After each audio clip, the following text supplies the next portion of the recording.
ഇന്നത്തെ വീഡിയോയിൽ ഞാൻ ചർച്ച ചെയ്യുന്നത് ശ്രീ വെള്ളാപ്പള്ളി നടേശൻ്റെ ഈ അടുത്ത് വന്ന ചില പ്രസ്താവനകളാണ്. വെള്ളാപ്പള്ളി നടേശനാണ് ഇപ്പോൾ താരം. ഒരാൾ താരമാവാൻ പ്രത്യേകിച്ചും ഈ ഇസ്ലാമോഫോബിയയുടെ ഈ അന്തരീക്ഷത്തിൽ മുസ്ലിങ്ങൾക്കെതിരെ അല്ലെങ്കിൽ ഇസ്ലാമിനെതിരെ 4 പ്രസ്താവനകൾ നടത്തിയാൽ മതി. ഇത് വെള്ളാപ്പള്ളി മനസ്സിലാക്കിയിട്ടുണ്ട്. അദ്ദേഹം മാറിയ രാഷ്ട്രീയ സാഹചര്യത്തിൽ ചില ഇസ്ലാം വിരുദ്ധ പ്രസ്താവനകളിലൂടെ ഇപ്പോൾ വാർത്തയിൽ സ്ഥാനം പിടിച്ചിരിക്കുകയാണ്. വെള്ളാപ്പള്ളിയുടെ പ്രസ്താവന, ഒന്നിലധികം പ്രസ്താവനകൾ കേട്ടപ്പോൾ എനിക്കൊരു കഥയാണ് ഓർമ്മ വന്നത്. ശ്രീ ഖുഷ്വന്ത് സിംഗ് അദ്ദേഹത്തിൻ്റെ ഫലിത പുസ്തകങ്ങൾ എഴുതിയൊരു കഥ. ഒരു മാന്യത ദ്യോതിപ്പിക്കുന്ന ഒരു ചെറുപ്പക്കാരൻ നല്ല വസ്ത്രങ്ങളൊക്കെ ധരിച്ച് ഒരു ബാറിൽ കയറി വരുന്നു. ബാറിൽ കയറി വന്നതിന് ശേഷം അദ്ദേഹം പറയുന്നു, ഇന്ന് എൻ്റെ വകയാവട്ടെ ഇവിടെ എല്ലാവർക്കും ഒരു ലാർജും ഒരു സ്മോളും. അങ്ങനെ അവിടെയുള്ള കുടിയിരിക്കുന്ന എല്ലാവർക്കും അദ്ദേഹം ലാർജും സ്മോളും ഒക്കെ കൊടുക്കുന്നു. കുടിച്ച് കുറച്ച് ഏതാണ്ട് കഴിഞ്ഞപ്പോൾ അയാൾ പറഞ്ഞു, ബാർ ഉടമയോട് പറഞ്ഞു, നിങ്ങളും കുടിക്കണം, എൻ്റെ വകയായിട്ട് ഇന്ന് എല്ലാവർക്കും കുടിക്കുന്ന കൂട്ടത്തിൽ നിങ്ങൾ മാത്രം കുടിക്കാതെ മാറിക്കരുത്, നിങ്ങളും ഒരു ലാർജ് അടിക്കുമെന്ന് പറഞ്ഞു. അങ്ങനെ ബാർ ഉടമയെ അദ്ദേഹം കുടിപ്പിക്കുന്നു. എല്ലാവരും കുടിച്ച് കഴിഞ്ഞ് എല്ലാവരും ഏതാണ്ട് കുടിച്ച് മൊത്തമായപ്പോൾ അവസാനം ഇയാൾ പൈസ കൊടുക്കേണ്ട സമയം വന്നു. അപ്പം പൈസ കൊടുക്കേണ്ട സമയം വന്നപ്പം ഇയാളെ പേഴ്സ് നോക്കിയപ്പോൾ 5 പൈസ ഇല്ല. ഇയാളാണെങ്കിൽ ആ സമയത്ത് കുടിച്ച് മൊത്തമായി ആകെ എന്താ പറയുന്നത് എന്നുള്ള വെളിവില്ലായിരുന്നു. അയാളെ ബാർ ഉടമ അയാളുടെ വെയിറ്റർമാരെ വിളിച്ചു, അയാളെ പിടിച്ച് കഴിഞ്ഞ് പുറത്തേക്ക് കൊണ്ടുപോയി നന്നായി പെരുമാറി അവിടെ ഒരു കാനയിൽ ഉപേക്ഷിച്ച് പോയി. ഏതാനും ദിവസം കഴിഞ്ഞ് കാണും ഈ ചെറുപ്പക്കാരെ ഇതുപോലെ തന്നെ നല്ല വസ്ത്രമൊക്കെ ധരിച്ച് ബാറിലേക്ക് വീണ്ടും കയറി വന്നു. അയാൾ പറഞ്ഞു, ഇന്ന് എല്ലാവർക്കും എൻ്റെ വക ലാർജും സ്മോളും, ഇവിടെയുള്ള എല്ലാവർക്കും എൻ്റെ വകയാണ്, ഞാൻ പൈസ തരേണ്ടി പറഞ്ഞു. പക്ഷേ അയാൾ ബാർ ഉടമയെ നോക്കിക്കൊണ്ട് പറഞ്ഞു, ഇന്ന് ഞാൻ നിനക്ക് വാങ്ങി തരില്ല, കാരണം കള്ള് കുടിച്ച് കഴിഞ്ഞാൽ നിൻ്റെ സ്വഭാവം മാറും. നിങ്ങൾ കള്ള് വിൽക്കുന്നവർ കള്ള് വിറ്റാൽ മതി, കാരണം കള്ള് കുടിച്ചിട്ടുണ്ടെങ്കിൽ നിങ്ങളുടെ സ്വഭാവം ആകെ മാറും, അതുകൊണ്ട് നിനക്കില്ല എന്ന് പറഞ്ഞു. അപ്പോൾ ഈ കഥയിൽ എന്താണെന്ന് എനിക്ക് തോന്നി പറഞ്ഞപ്പം ഇത് ഏതോ പുറത്ത് നാടുകളിൽ നടന്ന കഥയായിട്ടാണ് ഖുഷ്വന്ത് സിംഗ് എഴുതിയത്. നമ്മുടെ നാട്ടിൽ കള്ള് വിൽക്കുന്ന ആളുകൾ കള്ള് കുടിക്കാതെ തന്നെ അവരുടെ സ്വഭാവം മാറുമെന്ന് എനിക്ക് തോന്നിയത്. അവർക്ക് പിറ്റും പേയും പറയണമെങ്കിൽ കള്ളു കുടിച്ചോളമല്ല. ഇതാണ് ശ്രീ വെള്ളാപ്പള്ളി നടേശൻ്റെ ഈ അടുത്തുള്ള ചില പ്രസ്താവനകൾ കേട്ടപ്പോൾ തോന്നിയത്. കാരണം അദ്ദേഹം പറഞ്ഞു, ഈ തെരഞ്ഞെടുപ്പിൽ ഇടതുപക്ഷം തോൽക്കാനുണ്ടായ കാരണം അവരുടെ മുസ്ലിം പ്രീണനമാണ്. ഇടതുപക്ഷം മാത്രമല്ല, UDFും LDFും മാറിക്കൊണ്ട് മുസ്ലിം പ്രീണനം നടത്തുകയാണ് കേരളത്തിലെ അവസ്ഥ എന്നൊക്കെയാണ് അദ്ദേഹം പറഞ്ഞത്. ഇത് വെള്ളാപ്പള്ളി ഇന്നോ ഇന്നലെയോ തുടങ്ങിയതല്ല. അദ്ദേഹം കുറേ കാലമായിട്ട് വർഗീയ വിഷം വമിപ്പിക്കുകയാണ്. ചില ആളുകളൊക്കെ അദ്ദേഹത്തോട് അടുത്തൊരു പറയുന്നത് ആൾ പ്രായമായില്ലേ, അൾഷൈമേഴ്സിൻ്റെ ലക്ഷണങ്ങളുണ്ട്, വേറൊക്കെയാണ്, അതുകൊണ്ട് അദ്ദേഹം പറയുന്ന കാര്യമാക്കേണ്ടെന്നാണ് SNDPയുടെ പോലും ചിലർ പറയുന്നത്. പക്ഷേ ഇത് 2015 അദ്ദേഹം ആദ്യമായി നടത്തിയ ഏറ്റവും വലിയ വർഗീയമായ ഒരു പ്രസ്താവന എന്തായിരുന്നു പറഞ്ഞിട്ടുണ്ടെങ്കിൽ, നൗഷാദ് എന്ന് പറയുന്ന ഒരു ഓട്ടോ ഡ്രൈവർ, നരസിംഹവും അതുപോലെ തന്നെ വേറൊരാളും അതിഥി തൊഴിലാളികളായിരുന്ന 2 ആളുകൾ കോഴിക്കോട് റോവുചാലിൽ വീണ്, അപ്പോൾ അവരെ രക്ഷിക്കാൻ വേണ്ടി വളരെ സാഹസികമായി ശ്രമിച്ചു നൗഷാദ്. ആ നൗഷാദിന് ജീവൻ നഷ്ടപ്പെട്ടു. നൗഷാദിൻ്റെ കുടുംബത്തിന് സർക്കാർ സഹായം പ്രഖ്യാപിച്ചു. ഈ സഹായം പ്രഖ്യാപിച്ചപ്പോൾ ഒരു സംഘപരിവാർ നേതാവിനെ പോലും നാണിപ്പിക്കുന്ന വിധത്തിൽ വെള്ളാപ്പള്ളി പറഞ്ഞു, ഇത് മുസ്ലിം പ്രീണനാണ്, ഈ രൂപത്തിൽ മുസ്ലിം പ്രീണനം നടക്കാൻ പാടില്ല. അത് തീർച്ചയായിട്ടും വളരെ തെറ്റായൊരു പ്രസ്താവനയായിരുന്നു. പിന്നീട് 2020 ഒരു മുസ്ലിമിനെ, കേരളത്തിൽ 14ഓളം സർവകലാശാലയുണ്ട്, ശ്രീ നാരായണ ഗുരു ഓപ്പൺ സർവകലാശാല അടക്കം, ഒരു മുസ്ലിമിനെ ശ്രീ നാരായണ ഗുരു ഓപ്പൺ സർവകലാശാലയുടെ വൈസ് ചാൻസലറായി പ്രഖ്യാപിച്ചു. വളരെ പ്രഗത്ഭനായ അക്കാഡമിക് ഡോക്ടർ മുബാറക് പാഷ അതിൻ്റെ വൈസ് ചാൻസലറായിട്ട് പ്രഖ്യാപിച്ചപ്പോൾ വീണ്ടും വെള്ളാപ്പള്ളി ഇതേപോലത്തെ പ്രസ്താവന നടത്തി, ശ്രീ നാരായണ ഗുരുവിൻ്റെ പേരിലുള്ള ഒരു സർവകലാശാലയ്ക്ക് ഒരു മുസ്ലിമിനെ വൈസ് ചാൻസലറാക്കാൻ പാടില്ല. ശ്രീ നാരായണ ഗുരുവിൻ്റെ പേരുള്ള പ്രസ്ഥാനത്തിന് ഒരു മദ്യ മുതലാളി, ഒരു കള്ളു മുതലാളി അതിൻ്റെ നേതൃത്വം നൽകുന്നതിനേക്കാൾ ഒരിക്കലും അപമാനകരമല്ല ഒരു മുസ്ലിമിനെ, സർവ്വമതവും വിഭാവനയിൽ വിശ്വസിച്ച നാരായണ ഗുരുവിൻ്റെ, മഹാനായ നാരായണ ഗുരുവിൻ്റെ പേരിലുള്ള സർവകലാശാല ഒരു മുസ്ലിമിനെ വൈസ് ചാൻസലറാക്കുന്നത്. പക്ഷേ അദ്ദേഹത്തിൻ്റെ പ്രസ്താവന അപ്പോഴും വർഗീയതയായിരുന്നു. പക്ഷേ ഇതേ അവസരത്തിൽ തന്നെ താൻ പ്രതിനിധാനം ചെയ്യുന്ന ഈഴവ ന്യൂനപക്ഷത്തിൻ്റെ അഥവാ ഈഴവ വിഭാഗത്തിൻ്റെ പ്രശ്നങ്ങൾ അദ്ദേഹം യഥാർത്ഥത്തിൽ അഡ്രസ്സ് ചെയ്യാറുണ്ടോ, അഭിസംബോധന ചെയ്യാറുണ്ടോ എന്നുള്ള സംശയമാണ്. ഉദാഹരണമായിട്ട് കഴിഞ്ഞ പിണറായി സർക്കാർ 10% എക്കണോമിക് EWS സംവരണം നടപ്പാക്കി എന്ന് പറഞ്ഞിട്ടുണ്ടെങ്കിൽ സാമ്പത്തികമായി പിന്നാക്കം നിൽക്കുന്ന മുന്നാക്ക ജാതികളിലുള്ള ആളുകൾക്കാണ് ഈ സംവരണം നടപ്പാക്കിയത്. ഈ 10% സംവരണം നടപ്പാക്കിയാൽ ആരും എതിരല്ല, അവരുടെ പ്രശ്നങ്ങൾ പരിഹരിക്കപ്പെടേണ്ടത് തന്നെയാണ് മുന്നാക്കക്കാരുടെ. പക്ഷേ ഈ 10% സംവരണം നടപ്പാക്കുമ്പോൾ സംഭവിക്കുന്നത് അത് പിന്നാക്ക വിഭാഗത്തിന് നഷ്ടപ്പെടുകയാണ്. ജനറൽ മെറിറ്റിൽ വരേണ്ട ഇതാണ്, അതാണ് അവർക്ക് നഷ്ടപ്പെടുന്നത്. ഇപ്പം കാലിക്കറ്റ് സർവകലാശാല 1-2 സർവകലാശാലകളിൽ സബ്ജക്റ്റ് എക്സ്പേർട്ടായി പോയ ഒരാൾ പറഞ്ഞു, അവിടെ PhDയുടെ ഇൻ്റർവ്യൂ ഉണ്ടായിരുന്നു. അപ്പോൾ അദ്ദേഹം പറഞ്ഞത് എന്താ പറഞ്ഞിട്ടുണ്ടെങ്കിൽ, ഏറ്റവും പിന്നിൽ നിൽക്കുന്ന സവർണരുടെ മക്കൾക്ക് സീറ്റ് കിട്ടുന്നു. മെഡിക്കൽ ഇതിൽ സംഭവിച്ചു, ഏറ്റവും പിന്നാക്കം നിൽക്കുന്ന സംവരണ മുന്നാക്ക വിഭാഗത്തിലെ സവർണ വിഭാഗങ്ങളിൽപ്പെട്ട ആളുകൾക്ക് സീറ്റ് കിട്ടുന്നു. നിഷേധിക്കപ്പെടുന്ന സീറ്റുകളാർക്കാണ്? ഈഴവർക്ക്, മറ്റ് പിന്നാക്ക ജാതിക്കാർക്ക്, മുസ്ലിങ്ങൾക്കൊക്കെയാണ്. ഇതൊന്നും പക്ഷേ വെള്ളാപ്പള്ളിക്ക് വിഷയമല്ല. അദ്ദേഹത്തിന് അറിയാം ഇപ്പോൾ ഇസ്ലാമോഫോബിയക്ക് വലിയ വിപണി മൂല്യമുണ്ട്. ആളുകൾ വ്യാജവാറ്റിനെ പോലെ അല്ലെങ്കിൽ കള്ളിനെ പോലെ ആളുകൾ ഇഷ്ടപ്പെടുന്നൊരു സാധനമാണ്, ലഹരി ഉണ്ടാക്കുന്നൊരു സാധനമാണ് ഇസ്ലാമോഫോബിയ. അത് അദ്ദേഹത്തിന് വേണ്ടത്ര ഉപയോഗിക്കുന്നുണ്ട്. യഥാർത്ഥത്തിൽ അദ്ദേഹം പറയുന്ന ഈ മുസ്ലിം പ്രീണനം ഇതൊരു സംഘപരിവാർ പദാവലിയാണ്.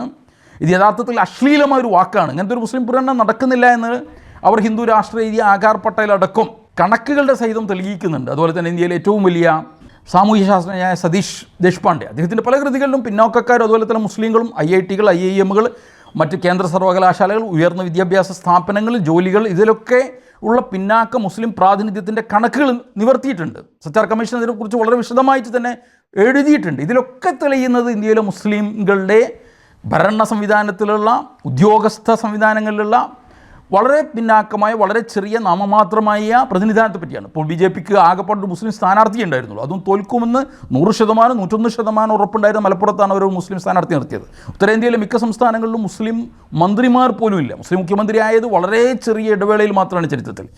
കേരളത്തിലാവട്ടെ 48 ചീഫ് സെക്രട്ടറിമാർ ഇതുവരെ ഉണ്ടായിട്ട് അതിൽ ഒരു ആൾ പോലും മുസ്ലിം ഉണ്ടായിട്ടില്ല. പല കോർപ്പറേഷനുകളുണ്ട്, പലതും ഉണ്ട്, അതിലൊന്നും മുസ്ലിങ്ങളില്ല. അപ്പോൾ മുസ്ലിങ്ങളായ 4 കലക്ടർമാരുണ്ടായപ്പോൾ തന്നെ PC ജോർജ് എന്തൊക്കെ പ്രസ്താവന നടത്തി അവരെ നീക്കുകയാണ് ചെയ്തത്. അവരെ കോർപ്പറേഷൻ്റെയും മറ്റും തലവന്മാരാക്കി. ഇതിലെന്ന് പറഞ്ഞിട്ടുണ്ടെങ്കിൽ വളരെ പ്രഗത്ഭനായിരുന്നു, ആളുകൾ വളരെയധികം ഇഷ്ടപ്പെടുന്ന കൊല്ലം ജില്ലാ കലക്ടറായിരുന്ന B അബ്ദുൽ നാസറിനെ പോലും സ്ഥലം മാറ്റുകയാണുണ്ടായത്. അതായത് ആ നാട്ടുകാർ വളരെയധികം സ്നേഹിച്ചിരുന്നു. അപ്പോൾ ഇങ്ങനെയൊക്കെ ആയിട്ടും മുസ്ലിം പ്രീണനം എന്ന മിഥ്യ എന്ന് ഉമ്മാക്കിയെടുത്തുകൊണ്ടാണ് അദ്ദേഹം പലപ്പോഴും സംഘപരിവാറിൻ്റെ കണ്ണുകളിലെ ഇഷ്ടപുത്രനായി മാറാൻ ശ്രമിക്കുന്നത്. അപ്പം ഒരു സംഘപരിവാർ അനുകൂല സ്വകാര്യ ചാനലിൽ ഞാൻ കണ്ടതെന്ന് പറഞ്ഞാൽ ഹിന്ദുത്വത്തെ ഇനി മുതൽ കേരളത്തിൽ നയിക്കുക വെള്ളാപ്പള്ളിയായിരിക്കുന്നു. അദ്ദേഹം നയിച്ചോട്ടെ, ആർക്കും കുഴപ്പമില്ല.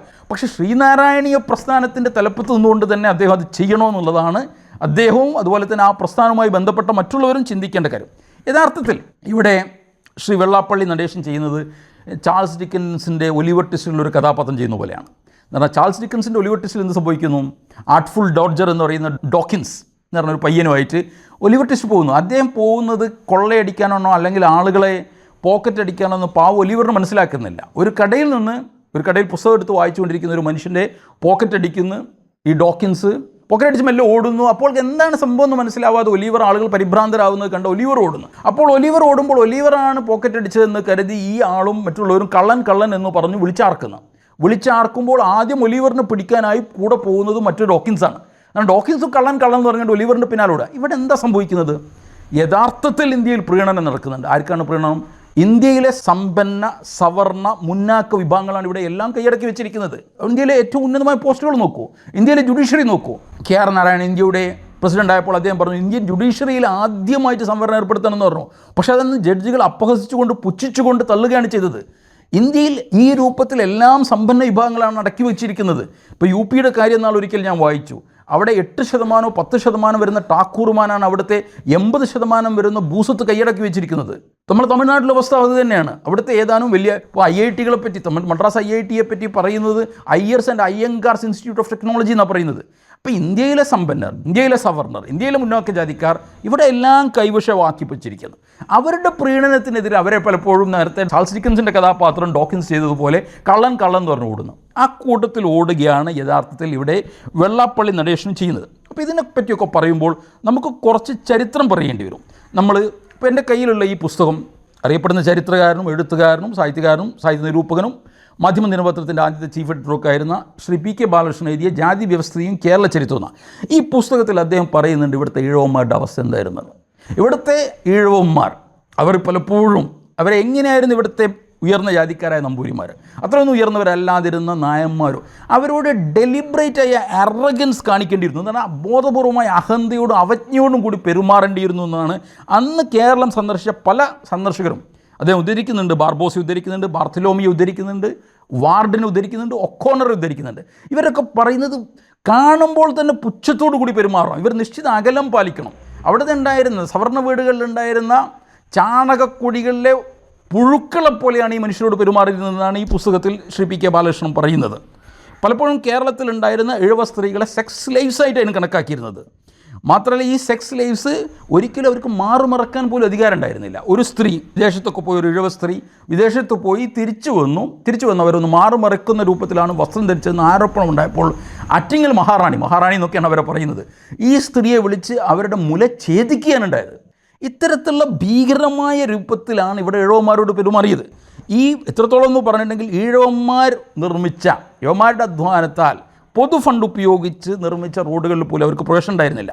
നമ്മുടെ പാലക്കാട്ടുള്ള കൽപ്പാത്തിയിൽ അങ്ങനത്തെ പ്രവേശനം ഇല്ലാത്തിരുന്ന ഒരു റോഡിന് വേണ്ടി അവിടെ പ്രവേശനം അനുവദിക്കണമെന്ന് പറഞ്ഞ് പ്രക്ഷോഭം നടത്തിയതാണ് കൽപ്പാത്തി പ്രക്ഷോഭം എന്ന പേരിൽ ചരിത്രത്തിൽ അറിയപ്പെടുന്നത്.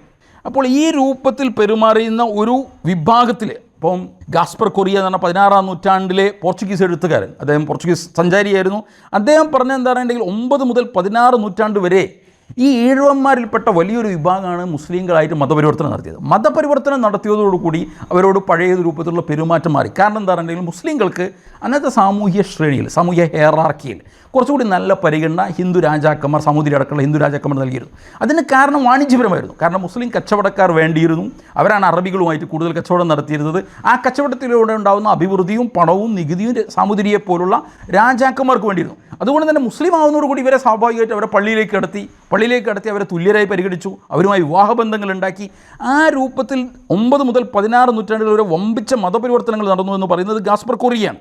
ഞാനൊരു ഗവേഷകൻ്റെ ഉദ്ധരണിയാണ് ഇവിടെ ഉദ്ധരിക്കുന്നത്. അപ്പോൾ അദ്ദേഹം എഴുതിയ എന്താ പറഞ്ഞിട്ടുണ്ടെങ്കിൽ ഇവർ മൂറുകളായി മാറുന്നവരുണ്ട്. മൂർ എന്ന് പറഞ്ഞാൽ മുസ്ലിങ്ങളെ ഉദ്ധരിക്കാൻ വേണ്ടി മുസ്ലിങ്ങളെ ഉദ്ദേശിച്ച് പാശ്ചാത്യ ചരിത്രകാരന്മാർ ഉപയോഗിക്കുന്ന ഒരു വാക്കാണ്. ഇപ്പം ഷേക്സ്പിയറിൻ്റെ ഒതെല്ലൊക്കെ തന്നെ ഒരു മൂവറായിരുന്നു എന്നാണ് പറയുന്നത്.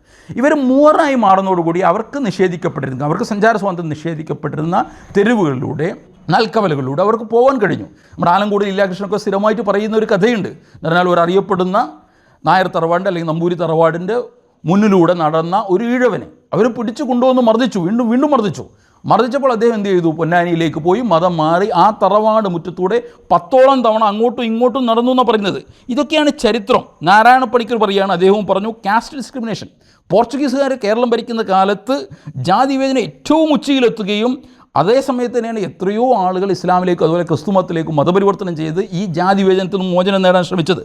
ജവഹർലാൽ നെഹ്റു അദ്ദേഹത്തിൻ്റെ ഡിസ്കവറി ഓഫ് ഇന്ത്യയിൽ പറയുന്നുണ്ട്, ഇന്ത്യയിലേക്ക് ഇസ്ലാം വന്നപ്പോൾ അതിൽ വലിയൊരു പ്രത്യാഘാതം ഉണ്ടാക്കിയത്, ആഘാതമുണ്ടാക്കിയത്, ഇമ്പാക്റ്റ് ഉണ്ടാക്കിയത് സമൂഹത്തിൻ്റെ ജാതി സമ്പ്രദായത്തിലായിരുന്നു. അദ്ദേഹം പറഞ്ഞു പെട്രിഫൈഡ് ആയിരുന്ന, ശിലാവൽകൃതമായിരുന്ന, ഒസിഫൈഡ് ആയിരുന്ന ഇന്ത്യയുടെ കാസ്റ്റ് സിസ്റ്റത്തിൽ മാറ്റം വരുത്താൻ ഇസ്ലാമിൻ്റെ ആഗമനം കാരണമായി. കാരണം ഇസ്ലാം തിയററ്റിക്കലായി, സിദ്ധാന്തപരമായി എല്ലാ മനുഷ്യരെയും തുല്യരായാണ് കാണുന്നത്. ഈ തുല്യതാ സങ്കല്പത്തിൽ ആകൃഷ്ടരായിട്ടാണ് ഞങ്ങളുടെയൊക്കെ പൂർവികർ പലരും ഇസ്ലാം മതത്തിലേക്ക് വന്നത്. അവർ ഇസ്ലാമിൻ്റെ എല്ലാ പ്രത്യയശാസ്ത്രപരമായ മാനങ്ങളോ അതിൻ്റെ മാനുഷിക വശങ്ങളോ എല്ലാം പഠിച്ചവരായിരുന്നില്ല. പക്ഷേ ഇസ്ലാമിൻ്റെ സമാനത, അടിസ്ഥാനപരമായ മനുഷ്യർ സമരാണെന്ന ആ തത്വം അവർ സ്വാംശീകരിച്ചു, ആ തത്വം അവരെ ആകർഷിച്ചു. അങ്ങനെയാണ് അവർ വന്നത്. ഇപ്പം പി കെ ബാലകൃഷ്ണൻ്റെ മറ്റൊരു പുസ്തകം ടിപ്പു സുൽത്താനെ കുറിച്ചാണ്. ആ പുസ്തകത്തിൽ അദ്ദേഹം പറയുന്നത് ടിപ്പു വരുന്നത് വരെ ഈ ഉത്തര കേരളത്തിൽ ഈ മലബാറിൽ എന്തുണ്ടായിരുന്നു? മുലക്കര ഉണ്ടായിരുന്നു. പാവപ്പെട്ട അല്ലെങ്കിൽ ഈഴവ മക്കളത്തിൽപ്പെട്ട ആളുകൾക്ക്, സ്ത്രീകൾക്ക് മുല മറക്കാനുള്ള അധികാരം ഉണ്ടായിരുന്നില്ല. അപ്പോൾ ഈ അധികാരം കിട്ടുന്നത് ഇസ്ലാം മതത്തിലേക്ക് പരിവർത്തനം ചെയ്തുകൊണ്ടാണ്. അങ്ങനെയുള്ള ആളുകളാണ് വലിയൊരു വിഭാഗം ഈ നാട്ടിൽ ഈഴവരായ ആളുകൾ മതപരിവർത്തനം ചെയ്താണ് ഇവിടെ മുസ്ലിങ്ങളായത്. അപ്പോൾ ഇതൊന്നും ശ്രീ വെള്ളാപ്പള്ളി നടേശൻ പരിഗണിക്കുന്നില്ല. അദ്ദേഹം സർക്കാരിൻ്റെ കണക്കുകൾ പരിഗണിക്കുന്നില്ല. അദ്ദേഹം മറ്റ് യാതൊരു രൂപത്തിലുള്ള കണക്കുകളും പരിഗണിക്കാതെ അദ്ദേഹം പറയുന്നത് ഇവിടെ മുസ്ലിം പ്രീണനം നടക്കുന്നത്. മുസ്ലിം പ്രീണനം ഉദ്യോഗത്തിൽ നടക്കുന്നുണ്ടോ? ഞാൻ നേരത്തെ കണക്കുകൾ പറഞ്ഞു. നിങ്ങൾ കണക്കുകൾ നോക്കുകയാണെങ്കിൽ ഒരു സർക്കാർ വിഭാഗത്തിലും, ഇന്നലെ ഒരു പത്രത്തിൽ വന്ന കണക്കനുസരിച്ച് ഒരു സർക്കാർ വിഭാഗത്തിലും 13% പ്രാതിനിധ്യം മുസ്ലിങ്ങൾക്കില്ല. ആകാർ പട്ടേൽ അവർ ഹിന്ദു രാഷ്ട്ര എന്ന പുസ്തകത്തിൽ അത് ഇക്കാര്യം വളരെ വ്യക്തമായിട്ട് അദ്ദേഹം പറയുന്നുണ്ട്. ഇന്ത്യയിലെ മിക്ക കാര്യങ്ങളും, മിക്ക ഇടങ്ങളിലും 4% പോലും മുസ്ലിങ്ങൾക്ക് പ്രാതിനിധ്യമില്ല ഉദ്യോഗങ്ങളിൽ. പട്ടാളം അതുപോലെ പോലീസ് തുടങ്ങിയതിൽ പലയിടത്തും പ്രാതിനിധ്യം വളരെ കുറവാണ്. ഏറ്റവും കൂടുതൽ പ്രാതിനിധ്യമുള്ള സംസ്ഥാനങ്ങളിൽ അതൊന്നും കേരളമാണ്. അതിലും പോലും 10%, 20% അടുത്തിലേ അവർ പ്രാതിനിധ്യമുള്ളൂ. കേരളത്തിലെ മന്ത്രിസഭ എടുത്തു നോക്കും. കേരളത്തിലെ മന്ത്രിസഭയിൽ ആകെ പേരിന് 2 മുസ്ലിം മന്ത്രിമാരാണുള്ളത്. ഈ മുസ്ലിം മന്ത്രിമാർ യഥാർത്ഥത്തിൽ ജനസംഖ്യ 20-23% ഉണ്ടെന്ന് പറയുന്നത്. ഈ ജനസംഖ്യ അനുസരിച്ച് നോക്കുകയാണെങ്കിൽ 4-5 മന്ത്രിമാരുണ്ടാവുന്നുണ്ട്. പക്ഷേ ഒരു ഘട്ടത്തിൽ എന്നാണെങ്കിൽ ഉമ്മൻചാണ്ടി മന്ത്രിസഭയിൽ 5 മന്ത്രിമാരുണ്ടായപ്പോൾ എന്തൊക്കെ പുകില അവിടെ ഉണ്ടായത്. അപ്പോൾ ഈ രൂപത്തിലാണ് മുസ്ലിം പ്രാതിനിധ്യം. അപ്പോൾ അതിന് മറുപടിയായിട്ട് ശ്രീ വെള്ളാപ്പള്ളി നടേശൻ കഴിഞ്ഞ ദിവസം ഒരു പ്രസ്താവന നടത്തുകയുണ്ടായി. ഇവിടുത്തെ സാമൂഹ്യ ഇൻഡെക്സ് എടുത്ത് നോക്കിയാൽ മുസ്ലിങ്ങളുടെ പുരോഗതി കാണാം. ശരിയാണ് അദ്ദേഹം പറഞ്ഞത്. സാമൂഹ്യ ഇൻഡെക്സ് എടുത്ത് നോക്കിയാൽ ഇവിടെ മുസ്ലിങ്ങളുടെ പുരോഗതി കാണാൻ കാരണം അതിന് ഇവിടുത്തെ സർക്കാരിൻ്റെ പ്രീണനമല്ല, കേന്ദ്ര സർക്കാരിൻ്റെ പ്രീണനമല്ല, അല്ലെങ്കിൽ കേരള സർക്കാരിൻ്റെ പ്രീണനമല്ല. അതിന് കാരണം മുസ്ലിങ്ങൾ ജാതിയുടെ തൊഴുത്തിൽ നിന്ന്, ജാതിയുടെ ചാണകം മെഴുകിയ തൊഴുത്തിൽ നിന്ന് എന്നോ മോചനം നേടി. അതൊരു തരത്തിലുള്ള മാനസികമായ വിമോചനമായിരുന്നു. ഇപ്പോൾ ഒരു ഈഴവന്, ഞാൻ പറയല്ല എല്ലാ ഇഴവന്മാരും അങ്ങനെയാണെന്ന് പറയല്ല, ഒരിക്കലും അങ്ങനെയല്ല. ഇഴവന്മാരുടെ വളരെ സമർത്ഥന്മാരുണ്ട്, ബുദ്ധിമാന്മാരുണ്ട്. കേരളത്തിന് ബൗദ്ധികമായ നേതൃത്വം നടത്തിയ പലരും ഇഴവ വർഗത്തിൽപ്പെട്ടവരായിരുന്നു. പക്ഷേ ഇപ്പോഴും അവരുടെ മാനസികമായ അടിമത്തത്തിൻ്റെ അവശിഷ്ടങ്ങൾ അവരുണ്ട്. ഒരു മുസ്ലിം ഒരു നമ്പീഷനെ കണ്ടാൽ, നമ്പൂരിയെ കണ്ടാൽ അയാൾ എല്ലാ മനുഷ്യരെയും പോലെ അവരെ ആദരിക്കും. കാരണം എല്ലാ മനുഷ്യരെയും പരസ്പരം ആദരിക്കേണ്ടതുണ്ട്. പക്ഷേ ഒരു നമ്പൂരിയുടെയും നമ്പീഷൻ്റെയും അല്ലെങ്കിൽ ഒരു നായരുടെയും ആഢ്യത്വത്തിന് മുസ്ലിങ്ങൾ വഴങ്ങുന്നില്ല. ആ നിലക്കുള്ള സൈക്കോളജിക്കലായ മനഃശാസ്ത്രപരമായ സ്വാതന്ത്ര്യം മുസ്ലിങ്ങൾ എന്നോ നേടിക്കഴിഞ്ഞു. ആ സ്വാതന്ത്ര്യം ഇന്നും വലിയൊരു വിഭാഗം ഇഴവ സമുദായത്തിൽപ്പെട്ട ആളുകൾ നേടിയെടുക്കാൻ ബാക്കിയാണ്. ആ സ്വാതന്ത്ര്യം കിട്ടത്തുള്ളൂ. ഇപ്പോൾ എന്നോട് ഒരു നായർ സുഹൃത്ത് എന്നോട് പറയുകയുണ്ടായി, അച്ഛൻ അയാളോട് പറഞ്ഞു, ഇല്ല അയാൾക്ക് വിവാഹം കഴിക്കാൻ കുറച്ച് ബുദ്ധിമുട്ടൊക്കെ ഉണ്ടായിരുന്നു. കാരണം എന്താ പറയുണ്ടെങ്കിൽ എന്തോ ജ്യോതിഷ പ്രശ്നങ്ങളൊക്കെ ഉണ്ടായിരുന്നു. നീ വേണമെങ്കിൽ ഒരു മുസ്ലിം പെൺകുട്ടിയെ പോയി കല്യാണം കഴിച്ചോ, എനിക്ക് കുഴപ്പമില്ല, പക്ഷേ ജാതിയിൽ താഴ്ന്ന ആളെ കല്യാണം കഴിക്കരുത്. അപ്പോൾ ഈ ഒരു മുസ്ലിങ്ങളാരാണ്? ഇവിടെ പലരും ഇഴവരായിരുന്നു. പലരും ഞങ്ങളൊക്കെ പൂർവികർ നോക്കിയാൽ ഇഴവരായിരുന്നു, അല്ലെങ്കിൽ ദലിതരായിരുന്നു, അതുപോലുള്ള ആളുകളായിരുന്നു. വളരെ കുറഞ്ഞ ആളുകളെ ഉയർന്ന ജാതിയിലുള്ളവരുണ്ടായിരുന്നുള്ളൂ. പക്ഷേ ഞങ്ങൾക്ക് ആ മാനസികമായ അടിമത്തത്തിൽ നിന്ന് മോചനം ലഭിക്കാൻ കഴിഞ്ഞത് ഇസ്ലാമിൻ്റെ ഏക മാനവിക വീക്ഷണമാണ്. ജവഹർലാൽ നെഹ്റു ഡിസ്കവറി ഓഫ് ഇന്ത്യയിൽ പറഞ്ഞ കാര്യം തന്നെയാണത്. ഫ്രാൻസ് ഫാനനെ പോലൊരു ചിന്തകനെ വെള്ളാപ്പള്ളിക്ക് മറുപടിയായിട്ട് ഉദ്ധരിക്കുക എന്നുള്ളത് ഒരു നല്ല കാര്യമല്ല. കാരണം വെള്ളാപ്പള്ളി എന്തൊക്കെ വിളിച്ചു പറയുന്ന ആളാണ്. ഫ്രാൻസ് ഫാനൊന്നും അദ്ദേഹം കേട്ടിരിക്കില്ല. അപ്പോൾ ഫ്രാൻസ് ഫാനൻ പറഞ്ഞത് എന്താണ്? പലപ്പോഴും അടിമവംശങ്ങൾ അവരെ അധമത്വ ബോധം ഉണ്ടാക്കുന്ന ഒരുതരം ഇൻട്രോപ്രഷൻ. അദ്ദേഹം ഏറ്റവും അധികം സൈക്കോളജിയിൽ ഗവേഷണം നടത്തിയ ആളാണ്, ഒരു സൈക്യാട്രിസ്റ്റ് ആയിരുന്നു അദ്ദേഹം പറഞ്ഞ ഒരുതരം ഇൻട്രോപ്രഷൻ എന്ന് പറഞ്ഞാൽ സ്വയം തന്നെ തങ്ങൾ താണവരാണ്, തങ്ങൾ മറ്റുള്ളവരോടും പോന്നവരല്ല എന്നൊരു ബോധമുണ്ടാക്കുന്നതിൽ കൊളോണിയലിസം വിജയിച്ചു. ഇന്ത്യയിലെ ജാതി സമ്പ്രദായം ഒരു പക്ഷേ കൊളോണിയലിസത്തേക്കാൾ ഇക്കാര്യത്തിൽ വിജയിച്ചത് അക്കാര്യത്തിലായിരുന്നു. താണ ജാതിക്കാരിൽ തങ്ങൾ താണവരാണെന്ന ബോധം ഉണ്ടാക്കുക. പിന്നീട് അംബേദ്കർ പറഞ്ഞതുപോലെ തന്നെ Hinduism is A multi storeyed building, you can never enter go up. അത് പലതരത്തിലുള്ള ഒരു ലബിരീന്തൻ സ്ട്രക്ചറായിരുന്നു. കുറേ സ്ട്രക്ചർ, ജാതിക്ക് താഴെ ഉപജാതികൾ. ഈ ഉപജാതികൾ ഓരോന്നും തങ്ങൾ മറ്റുള്ളവരേക്കാൾ വലിയവരാണെന്ന് അഹങ്കരിക്കുന്നു. ഈ അഹങ്കാരത്തിൻ്റെ ഫലമായിട്ട് എന്ത് സംഭവിക്കുന്നു? അവർ തമ്മിൽ യാതൊരു ബന്ധവുമില്ല, അത് ഒസിഫൈഡായി കിടക്കുന്നു. അവർക്ക് മുന്നേറാനുള്ള മാനസികമായ ശക്തി നഷ്ടപ്പെടുന്നു, അവരുടെ ഓജസ് നഷ്ടപ്പെടുന്നത് എന്തോന്നുണ്ട്. ഇസ്ലാമിലേക്ക് കിടക്കുമ്പോൾ ഇത് മോചനത്തിന് മാർഗ്ഗമാകുന്നു. എന്നോട് കോഴിക്കോട് വളരെ പ്രമുഖനായ ഒരു പണക്കാരൻ, ഒരു മുസ്ലിം പറഞ്ഞു, അയാൾ ജോലിയിൽ ഡ്രൈവർമാരായിട്ടും മറ്റും നിയമിക്കില്ല മുസ്ലിങ്ങളായ, പ്രത്യേകിച്ചും മുസ്ലിങ്ങളെ. കാരണം എന്താണ്? അവർക്ക് ജാതി സമ്പ്രദായമുണ്ട്, അതുകൊണ്ട് അവർ മുതലാളിമാർ ആദരിക്കും. പക്ഷെ നമ്മൾ മുസ്ലിങ്ങളെ നിയമിച്ചിട്ടുണ്ടെങ്കിൽ അവർക്ക് മുതലാളിമാർ ആദരിക്കാൻ അറിയില്ല, അവർക്ക് ജാതി സമ്പ്രദായമല്ല, അവരിൽ ആദരവില്ല, അവരെ നമ്മളെയും എല്ലാവരെയും ഒരുപോലെയാണ് കാണുന്നത്. അതുകൊണ്ട് ആദരവ് മുസ്ലിങ്ങൾക്ക് കുറവാണ്, മുസ്ലിം DNA യിൽ തന്നെ ഇല്ല എന്നാണ് അദ്ദേഹം പറഞ്ഞിരുന്നത്. ശരിയായിരിക്കാം. പക്ഷേ ഇവിടെ എന്താ സംഭവിക്കുന്നത്? ഇതുപോലുള്ള ഈ വിഷം ചീറ്റൽ, വെള്ളാപ്പള്ളി അടുത്ത സംസ്ഥാനങ്ങളിലേക്ക് നോക്കണം, അവിടെയൊക്കെ അദ്ദേഹത്തിൻ്റെ ഇഴവ സമൂഹത്തിൻ്റെ പദവിയിൽ നിൽക്കുന്ന ആളുകളുടെ അവസ്ഥ എന്താണ്?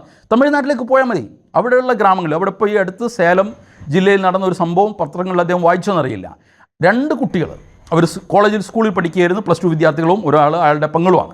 ഈ കുട്ടികൾ ജാതി ഹിന്ദുക്കൾ അവരെ സ്ഥിരമായി പരിഹസിച്ചു, കളിയാക്കി, പരിഹാസം സഹിക്കവയ്യാതെ ഒരിക്കൽ തിരിച്ചടിച്ചതിനെ തുടർന്ന് അവരെ വീട്ടിൽ വന്ന് ഈ ഇടവർഗത്തിൽപ്പെട്ട, എന്ന് പറഞ്ഞാൽ നമ്മുടെ നാട്ടിലാണെങ്കിൽ ഏതാണ്ട് നായർ വർഗത്തിൽപ്പെട്ട കുട്ടികൾ വന്ന് ആക്രമിച്ചു, കത്തിയെടുത്ത് കുത്തി ആക്രമിച്ചു. ആ സംഭവം ഹിന്ദു ഒരു ദിവസത്തെ ഫീച്ചറായിട്ട് പ്രസിദ്ധീകരിച്ചിരുന്നു, ഒരു ശനിയാഴ്ചയുടെ ഫീച്ചറായിട്ട് പ്രസിദ്ധീകരിച്ചു. ഇന്നും തമിഴ്നാട് ഗ്രാമങ്ങളിലെ അവസ്ഥ എന്താണ്? അവിടുത്തെ ഒരു ഉന്നത ജാതിക്കാരൻ കുടിച്ച വെള്ളം കിണറിൽ നിന്ന് കുടിക്കാൻ പറ്റില്ല. ഈ അവസ്ഥക്കൊക്കെ വലിയ തോതിൽ ഇന്ത്യയിൽ മാറ്റമുണ്ടായത്. എത്രത്തോളം എന്ന് പറഞ്ഞാൽ ഹിന്ദു ഫോമിസ്റ്റ് മൂവ്മെൻറ്റുകൾ, ഹിന്ദു പരിഷ്കരണ പ്രസ്ഥാനങ്ങൾക്ക് പോലും ഇസ്ലാമിൻ്റെ ഏക മനുഷ്യ വിഭാവനയാണ് പ്രചോദനമായതെന്നാണ് ഞാൻ നേരത്തെ ഉദ്ധരിച്ച ജവഹർലാൽ നെഹ്റുവിൻ്റെ ഉദ്ധരണിയിലുള്ളത്. ഞാൻ അത് ഉദ്ധരണി പൂർണ്ണമായിട്ട് വായിക്കാം. The impact of the invaders from the north west and of Islam on India has been considerable. It had pointed out and shown up the abuses that had crept into Hindu society, the petrification of caste, untouchability, exclusiveness carried to fanatic lengths. The idea of the brotherhood of Islam and of theoretical equality of its adherents made a powerful appeal, especially to those in the Hindu fold who were denied any semblance of equal treatment.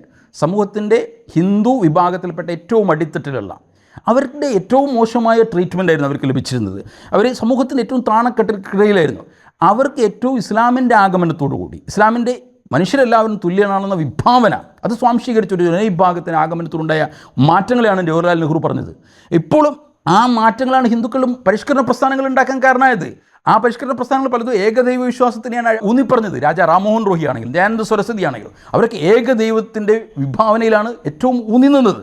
അപ്പോൾ ഇവിടെ പറയാനുള്ളത് എന്താണെന്ന് വെച്ചിട്ടുണ്ടെങ്കിൽ, ഇതിങ്ങനെയൊക്കെയാണെങ്കിലും മുസ്ലിങ്ങളും ശ്രീനാരായണീയരും എന്ന് പറഞ്ഞാൽ കേരളീയ സാമൂഹിക പശ്ചാത്തലം വളരെ അടുത്ത് നിൽക്കേണ്ടതാണ്. കുറേ അടുത്ത് നിന്ന ചരിത്രമുണ്ട്. ഇപ്പം പ്രിയദർശൻ, അദ്ദേഹം SNDPയുടെ കാര്യപ്പെട്ട ഒരു വക്താവാണ്. അദ്ദേഹം പറയുകയുണ്ടായി, മുസ്ലിം സംഭാവനകൾ SNDPക്കും അതുപോലെ തന്നെ ശ്രീനാരായണീയ പ്രസ്ഥാനത്തിനും കേരളത്തിൽ വളരെ കൺസിഡറബിൾ ആയിരുന്നു, വളരെ കാര്യപ്പെട്ടതായിരുന്നു. എന്നുണ്ടെങ്കിൽ തങ്ങൾ കുഞ്ഞി മുസ്ലിയാർ അന്ന് TK എഞ്ചിനീയറിംഗ് കോളേജൊക്കെ സ്ഥാപിച്ച തങ്ങൾ കുഞ്ഞി മുസ്ലിയാർ അന്ന് SN കോളേജ് കൊല്ലത്ത് സ്ഥാപിക്കാൻ കൊടുത്തത് 5000 ഉറുപ്പികയായിരുന്നു. 5000 ഉറുപ്പിക നമുക്ക് ഇന്നൊന്നും അല്ലാന്ന് തോന്നും, പക്ഷേ അക്കാലത്ത് അത് വലിയ സംഖ്യയായിരുന്നു. ചാൾസ് രാജകുമാരന് പോലും 40,000 ഉറുപ്പികയാണ് സ്ത്രീധനം പോർച്ചുഗീസ് രാജകുമാരിയിൽ നിന്ന് ലഭിച്ചതെന്ന് ഞാൻ വായിച്ചിട്ടുണ്ട്. ഇപ്പോൾ ഈ 5000 ഉറുപ്പിക അന്നെന്ന് പറഞ്ഞാൽ ഇന്ന് 5 കോടി ആയാലും പോലും അത് അല്ല. അതിനേക്കാൾ വലിയ സംഖ്യയാണ്. ഈ 5000 റുപ്യ കൊടുത്ത് തങ്ങൾ കുഞ്ഞു മുസ്ലിയായിരുന്നു.